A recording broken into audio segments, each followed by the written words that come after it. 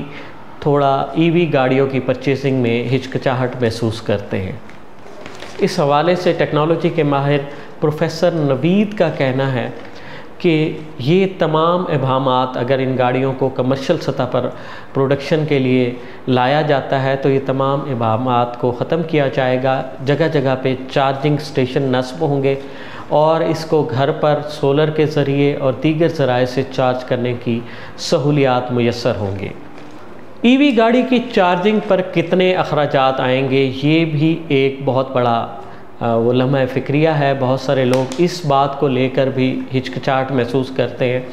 تو ہم تھوڑا سا آپ کو ڈیفائن کر دیں کہ اگر ایک EV کار کو آپ گھریلو بجلی پر چارج کرتے ہیں تو آپ کو پر کلومیٹر 4 روپے خرچہ آتا ہے۔ اگر اسی EV کار کو آپ سولر انرجی سسٹم پر چارج کرتے ہیں تو آپ کو پر کلومیٹر 1 روپیہ 50 پیسے خرچہ آتا ہے، جبکہ جو کمرشل سطح پر لگائے گئے چارجنگ سٹیشن سے اگر آپ گاڑی کو چارج کروائیں تو وہ آپ کو 7 روپیہ پر کلومیٹر کے حساب سے اس کی کاسٹ آئے گی۔ اور جو کمرشل چارجنگ سسٹم ہے اس پر اس گاڑی کو چارج ہونے میں تقریباً 30 سے 45 منٹ لگیں گے، جبکہ گھریلو ساکٹ پر آپ اسے تقریباً 8 گھنٹوں میں چارج کر سکیں گے۔ اس کے مقابلے میں اگر ہم پیٹرولیم مصنوعات سے چلنے والی وہیکلز کو دیکھیں تو اس لیول کی ایک گاڑی کو نارملی جو ہے جو فیول کنزپشن ہے اس کی وہ 1 کلومیٹر کی 16 روپے سے زائد ہے۔ اس لحاظ سے الیکٹرک گاڑیاں طویل عرصے کے لیے کم خرچ بالا نشین کے طور پر اپنائی جائیں گی۔ اس حوالے سے الیکٹرک گاڑیاں بنانے والی پہلی کمپنی ٹیسلا نے 2012 میں اپنی گاڑی مارکیٹ میں فروخت کے لیے پیش کر دی تھی، جبکہ دیگر بڑی کمپنیز نے بھی اپنے کچھ ایسے ماڈلز نکالے ہیں، جس طرح سے ٹرون ہے، مرسیڈیز کے کچھ ماڈلز ہیں، آڈی کے کچھ ماڈلز ہیں، لیکن یہ تمام گاڑیاں جو ہے یہ 2 کروڑ 25 لاکھ یا اس سے کچھ زیادہ کی رینج میں ہیں، جو کہ ایک عام آدمی کی پہنچ سے دور ہیں۔ ضرورت اس امر کی ہے کہ پاکستانی حکومت الیکٹرک گاڑیوں کی جو پروڈکشن ہے اس پر زیادہ سے زیادہ ریلیف دے اور اس شعبے میں نئے آنے والوں کے لیے آسانیاں پیدا کرے تاکہ سستی ترین الیکٹرک گاڑیاں بن سکیں جو ماحول دوست ہونے کے ساتھ ساتھ ایک عام پاکستانی کی جیب پر بھی بوجھ نہ بنے۔ اس وقت کچھ کمپنیز جو ہیں وہ مقامی طور پر اسمبل کی ہوئی الیکٹرک گاڑیاں متعارف کرا چکی ہیں، جس میں ہونڈائی کی اونری ہے جس کے جو ہے بیسک ویریئنٹ 40 لاکھ سے شروع ہو کر 45 لاکھ تک اس کے مختلف ویریئنٹس جاتے ہیں۔ اسی طرح چائنا سے امپورٹ ہو کر آنے والی کچھ جو گاڑیاں ہیں وہ بھی کم و بیش اسی لاگت کے دوران ہیں، لیکن ایک مقامی طور پر جو صارفین کے کچھ تحفظات ہیں۔ سب سے پہلے پاکستان میں چارجنگ سٹیشنز جو ہیں ان کی تعداد بہت کم ہے، جس سے خوف پایا جاتا ہے کہ آپ گھر پر چارج کریں تو واپس پھر چارج کرنے کے لیے گھر پر آنا پڑے گا۔ اگر موٹر ویز پر، ہائی ویز پر جگہ جگہ پیٹرول پمپس کے ساتھ چارجنگ سٹیشنز بھی قائم کر دیے جائیں تو اس سے الیکٹرک گاڑیوں کی مارکیٹ بھی مستحکم ہوگی، اور اس کے ساتھ ساتھ حکومت چارجنگ سٹیشن کے قیام اور الیکٹرک وہیکل انڈسٹری کے قیام میں زیادہ سے زیادہ ریلیف دے تاکہ اس انڈسٹری کو فروغ حاصل ہو سکے۔ تاحال پاکستان میں جو ہماری معلومات کے مطابق صرف 4 سے 5 جگہوں پر چارجنگ سٹیشن قائم ہیں۔ اگر ہم 2 چارجنگ سٹیشن اسلام آباد میں ہیں، 1 چارجنگ سٹیشن سیالکوٹ میں ہے اور 1 چارجنگ سٹیشن جو ہے وہ کراچی میں ہے۔ اس کے علاوہ موٹر وے پر بھیرا ریسٹ ایریا میں بھی ایک چارجنگ سٹیشن ہے۔ اس طرح سے یہ تقریباً 4 سے 5 چارجنگ سٹیشنز ہیں، جس کی وجہ سے اور اس وقت جو جتنی بھی پاکستان میں آنے والی گاڑیاں ہیں جو نارمل گاڑیوں کی کاسٹ کے برابر ہیں، اگر ہم انہیں کہیں کہ 40 لاکھ کی قیمت میں جو گاڑیاں ہیں وہ زیادہ سے زیادہ 200 کلومیٹر کا سفر کر سکتی ہیں۔